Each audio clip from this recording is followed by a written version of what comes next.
landscape development practitioners. We're in, and I think perhaps it is even in NEPAL program, in Bangladesh one, in Bhutan one, but also members are in China, India, Pakistan. It begins to spread over this region. So, in cooperation, I think also with FAO, this is a little bit the coming down to earth, and I am just going a step further, and I take one example of a village in the Karakorum, and it was made by Professor Winiger from Bonn, working in this area for a long time.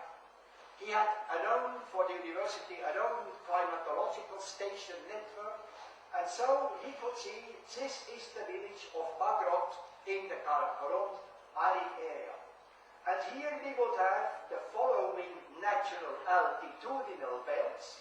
It begins here with a hot desert, very dry here, then a dry steppe, and then it goes a little bit to more humidity higher up, then comes a forest, if there is a forest, then the high grassland here, and finally to the Nile, to the cryosphere.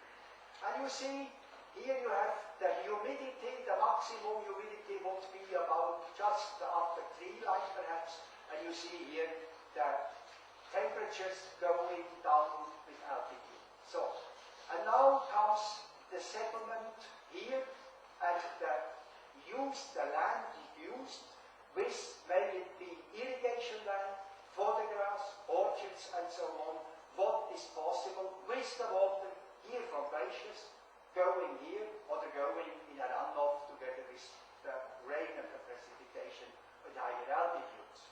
So, and then comes here the system of grazing, the summer grazing area, here the wooded area, but strongly reduced of course, and then the winter grazing area in this part. And now you could also say, perhaps here is the productivity, it could be a fourth off-farm income, remittances, it could be a social network which is contributing, it could be an external support, government or non-government elements coming in, and then you could begin to calculate the potential and the limitations. The potential, is there some land on fluvial terraces and so on that is not yet used? Is there a permanent flow from snow and ice during the year or only seasonal? These are the questions. And also, is this village close to the Karakorum highway? Then it has a market, it can produce. And on the other hand, you have limitations. The limitation is, of course, the water. The water, again, from this side, could it change? Can it also floods? It can be avalanche, hazard, and so on, debris flows. Then there are limitations again. Is it isolated? No road, no access, and so on. With a knowledge which is perhaps not precisely here in this village area measured, if we have these strong points in between, it is possible to make estimations. What is the situation of this village? Can it be expanded, survive, and so on? Like that, we can go down also on the level of development, really on the lowest one. I think this would be also an important aim in future of our project.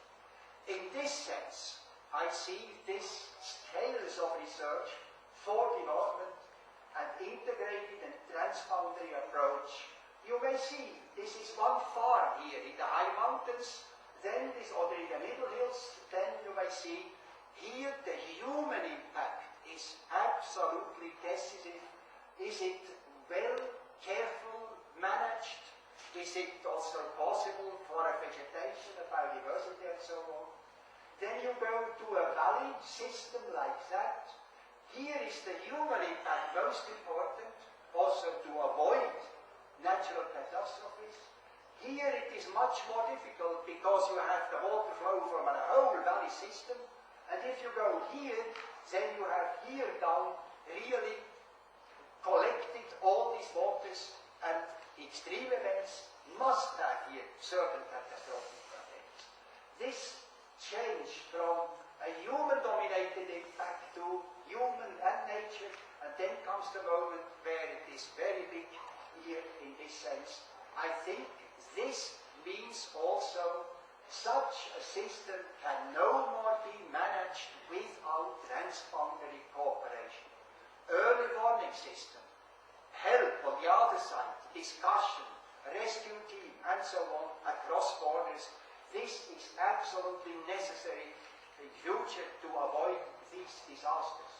And I think perhaps going up becomes much more a national task, becomes much more a local task.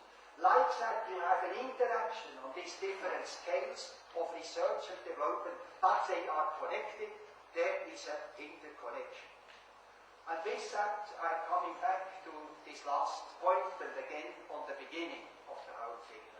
I think it is now really very important if this conference here finds solutions for transboundary cooperation, and that the scientific community and the political community at least try and have a certain pressure on these decision-making institutions to say we need a change, we need a representation of this big mountain system, and as it was said, 2010 is the International Year of Biodiversity.